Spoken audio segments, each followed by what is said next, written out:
Hello everyone, in this video we will create a splash screen on Android. Splash screen has several uses, including making our application look attractive, notify the user that our application is in the process, so the user does not think our application hangs or freeze. To create a splash screen, we can use themes.xml, activity, fragment, or navigation page, which is commonly used in custom splash screens.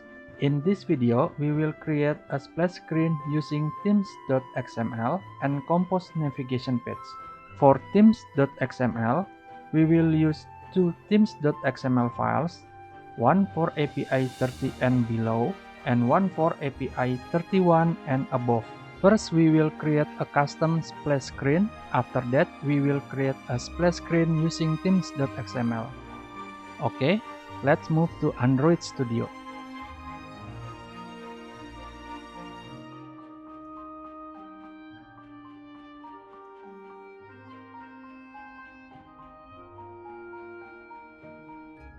Here I need to change the default JDK version of my Android Studio. Just make sure the JDK version matches the Gradle requirements.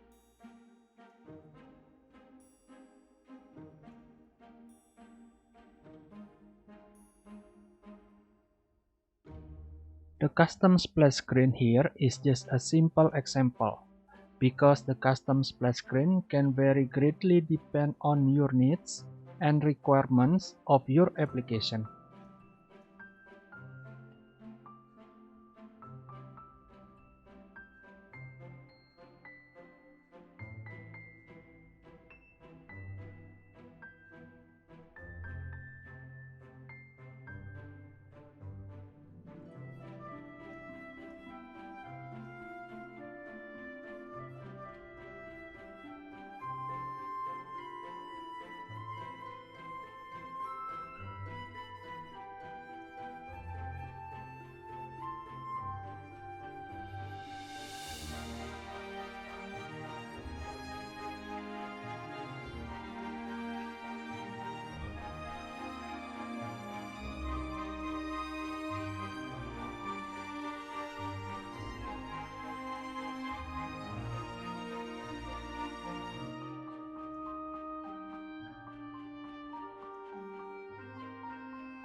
These two ways are the easiest, in my opinion, to create a splash screen.